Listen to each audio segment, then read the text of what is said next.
అలసిన వానికి ఉరడించు మాటలు. సహోదరుడు భక్తి సింగ్ గారి పరిచర్య నుండి సేకరించిన అనుదిన ధ్యానములు. జూన్ 12. యెహోవాను స్తుతించుడి, మన దేవునికి స్తోత్రగానము చేయుట మంచిది, అది మనోహరము, స్తోత్రము చేయుట ఒప్పిదము. 147వ కీర్తన 1వ వచనం. ప్రధాన యాజకుని న్యాయ విధాన పథకంపై మొదటి వరుసలోని మొదటి రాయి మీద యూదా గోత్రం పేరు రాయబడను. యూదా అనగా స్తుతి.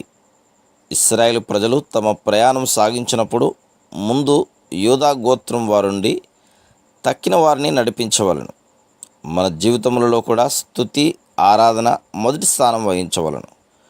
అన్ని సమయములలో ఆయనను ఎట్లు ఆరాధించవలనో మనం నేర్చుకోవలను. మనం కలిగి ఉండవలసిన మొట్టమొదటి ఆత్మీయ అనుభవం ఇది. మనం తిరిగి జన్మించిన తర్వాత బైబిల్ జ్ఞానమును కలిగి ఉండవలనని కోరుదుము. అధికముగా బైబిల్ జ్ఞానమును సంపాదించినలా ఆత్మీయంగా ఎదగగలమని తలంచుదుము. మనం ఎన్ని పుస్తకములు చదివినను, ఎన్ని డిగ్రీలు సంపాదించినను కేవలం వట్టి బైబిల్ జ్ఞానమును కలిగి ఉండటం ద్వారా ఎవరునూ ఆత్మీయంగా ఎదగలేరు. ప్రతి విషయములో ఆయనకు కృతజ్ఞతలు చెల్లించుట, స్తుతించుట, ఆరాధించుట, గొప్ప చేయుట మున్నగునవి నేర్చుకున్నట ద్వారానే మనం ఆత్మీయంగా ఎదగలం. నీవు దినమును ఆరంభించక మునుపు కొన్ని నిమిషములు ఎటువంటి విన్నపములు, మనవులు లేకుండా స్వచ్ఛమైన ఆరాధనతో గడపవాలను. ఆయనతో ఇలాగ చెప్పుము: ప్రభువా, నీ యొద్దకు, నీ సన్నిధికి నీతో ఉండవలనని వచ్చితిని. నీ సన్నిధిని అనుభవించవలనని, నీ స్వరం వినవలనని, నీ మహిమా సౌందర్యములను చూడవలనని వచ్చితిని. నీవు ఆయన సన్నిధిని అనుభవించగానే రాజాది రాజైన ఆయనను ఆరాధించుము.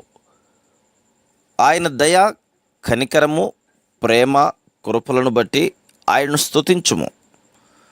ప్రతి శ్రమను బట్టి ఆయనకు వందనములు చెల్లించుము. నీ కష్టమైన జీవితమును బట్టి ఆయనకు వందనములు చెల్లించుము. కానీ బాధపడకుము, ఎందుకనగా దేవుడు ఎన్నడూ పొరపాటు చేయడు.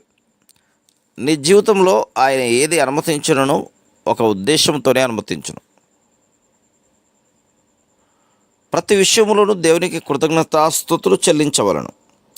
ఫిలిప్పీ 4:6. మన ప్రభువు మనల్ని ఏ విధమైన కష్టమైన పరిస్థితులలో ఉంచినను, అనారోగ్యమైనను, పేదరికమైనను, ఎట్టి శ్రమ అయినను, ఇంకనూ మనం ఆయనను స్తుతించి ఆరాధించి గొప్ప చేయవలను.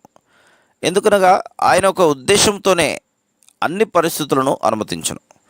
మనం ఎంతగా ఆయనను ఆరాధించుదుమో అంతగా ఎదగలం. స్తుతి, ఆరాధనలే విజయ రహస్యములు. ఎట్టి యుద్ధము చేయకుండానే యూదా వారి శత్రువులు నాశనం చేయబడేది. ఎందుకనగా వారు దేవునికి స్తుతిగానం చేయుచు యుద్ధమునకు వెళ్ళిరి.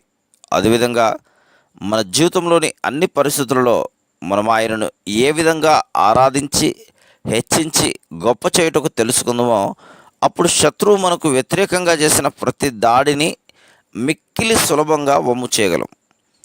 అనేకులు తమ బైబిల్ జ్ఞానము, ఉపవాసము లేక దీర్ఘ ప్రార్థనల ద్వారా శత్రువును ఓడించుటకు ప్రయత్నించరు.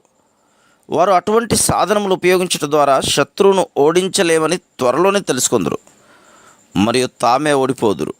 ఆ విధంగా ప్రభువును ఆత్మతోనూ సత్యముతోనూ ఆరాధించి స్తుతించడం ద్వారానే శత్రువును ఓడించగలమన్నది మొట్టమొదటి ఆత్మీయ పాఠమై ఉన్నది. యోహాను సువార్త 4:24, 34వ కీర్తన మొదటి 3 వచనాలు, కీర్తన 89:1, 104 కీర్తన 33 వచనం, 105వ కీర్తన 5వ వచనం. Praise the lord.